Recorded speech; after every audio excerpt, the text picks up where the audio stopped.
Chicos, ahora vamos a ver la guía número 4 de la asignatura de la profesora Jacqueline Cárdenas. Hay un texto, lo vamos a leer en conjunto para ir después viendo la guía y explicándole ítem a ítem lo que deben de hacer. El primer texto empieza con una pregunta que dice: ¿qué haremos frente al cambio climático? Y dice así: a lo largo de la historia de la Tierra, el clima ha experimentado cambios debido a ciclos que ocurren de manera natural en nuestro planeta. Se ha calentado y enfriado en varias ocasiones, pero en ciclos lentos que han tomado millones de años. ¿Qué pasa hoy? Para entenderlo es importante diferenciar entre cambio climático y calentamiento global. Las emisiones de gases del efecto invernadero por la actividad humana han provocado el aumento de la temperatura del planeta, es decir, el calentamiento global, lo cual genera variaciones en el clima que no se producirían de forma natural. Es importante reconocer que las acciones del hombre han potenciado este cambio climático. Se habla de las causas antrópicas del cambio climático: aumento de la población mundial, uso indiscriminado de recursos naturales, cambio en el uso del suelo y emisión de gases de efecto invernadero. Estos gases atmosféricos actúan como la cubierta de un invernadero, esto es, retienen parte del calor del sol impidiendo que se escape fuera. La actividad humana ha hecho que aumente mucho más el calor, provocando que la temperatura global del planeta incremente, calentamiento global. Después la actividad dice: actividad, busca en internet cuáles serán las consecuencias si aumentara la temperatura global del planeta sobre el límite de los 2 grados. Lo googlean y lo escriben su respuesta. ¿Ya? Después, ¿cómo se puede saber si el cambio climático ha condicionado a los eventos meteorológicos extremos del clima de la Tierra? Dice: debemos entender por eventos meteorológicos extremos como un conjunto de indicaciones relacionados con potenciales impactos del clima sobre la sociedad y la naturaleza. Por ejemplo, las temperaturas diarias máximas y mínimas y la cantidad de precipitaciones de un lugar, etc. Se recolectan datos y, empleando modelos, se evalúa si las condiciones de intensidad o frecuencia de un evento meteorológico extremo han cambiado o cambiarán con el paso del tiempo. ¿Cómo se puede saber si el cambio climático ha condicionado los eventos meteorológicos extremos del clima de la Tierra? Ahí ustedes deben anotar su respuesta, ¿ya? O su respuesta. Investiga sobre las zonas climáticas del planeta, descríbelas brevemente y explica cómo ellas nos sirven de referencia para entender el cambio climático que está ocurriendo. Entonces, ¿qué tienen que hacer aquí? Yo, para adecuar la guía, les agregué un dibujo y les hice esta tabla, en donde no les describí, les anoté las diferentes zonas que existen y les dejé un cuadrito para que ustedes hagan la relación, ¿cierto? Y busquen las características, por ejemplo, que tiene la zona fría del norte. ¿Qué características tendrá? La zona templada del norte, la zona cálida, ¿cierto? La zona templada del sur y la zona fría del sur. Entonces ustedes, perdón, tienen que describirlas brevemente, es decir, por ejemplo, entre 4 o 5 palabras o en una frase breve o una oración breve o dos, como ustedes prefieran, cuáles son las características de cada una. Si aún no las comprenden o no las saben, no hay ningún problema en que ustedes busquen información en internet. Después habla sobre las alteraciones de los ecosistemas. Y aquí lo que ustedes tienen que hacer es leer este breve texto, enumerar al menos 10 cosas que eran habituales hacer antes del coronavirus 19 y que hoy ya no las pueden hacer.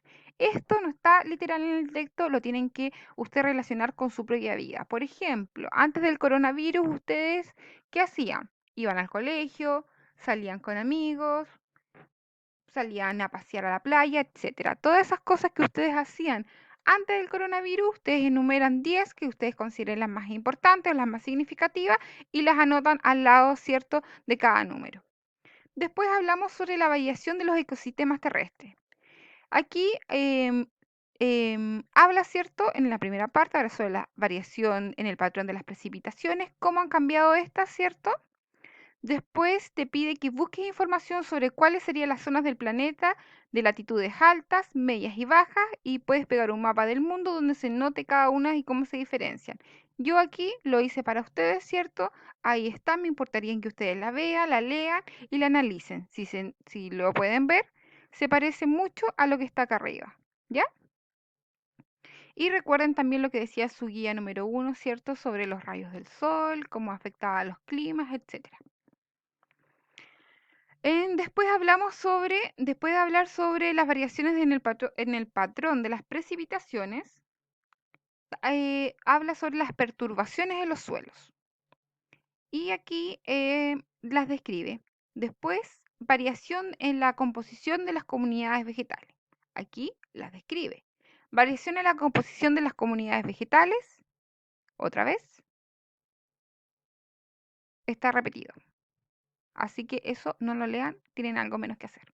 Variaciones de la composición de las comunidades animales.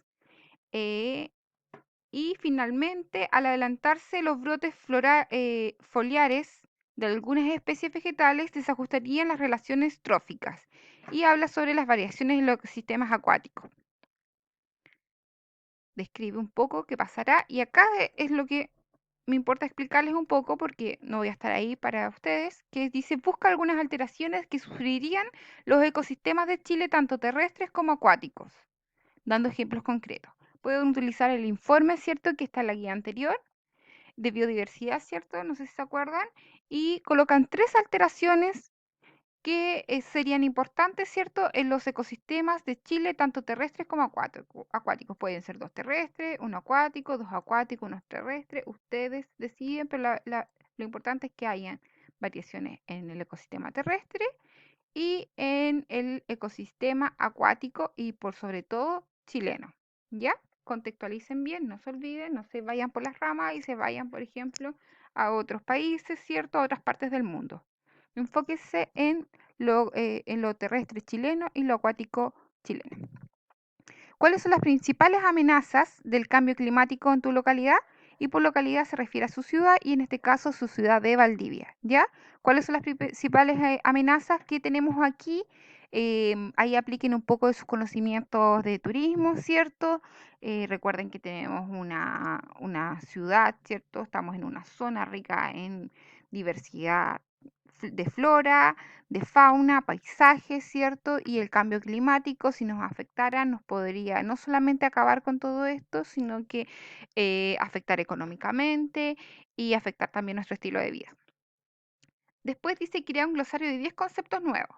Para ayudarlos un poco, busqué 10 palabras, ¿cierto?, que no son tan comunes y ustedes tienen que buscar su significado. Para esto pueden usar un diccionario común y corriente, un diccionario especializado o utilizar un buscador en línea.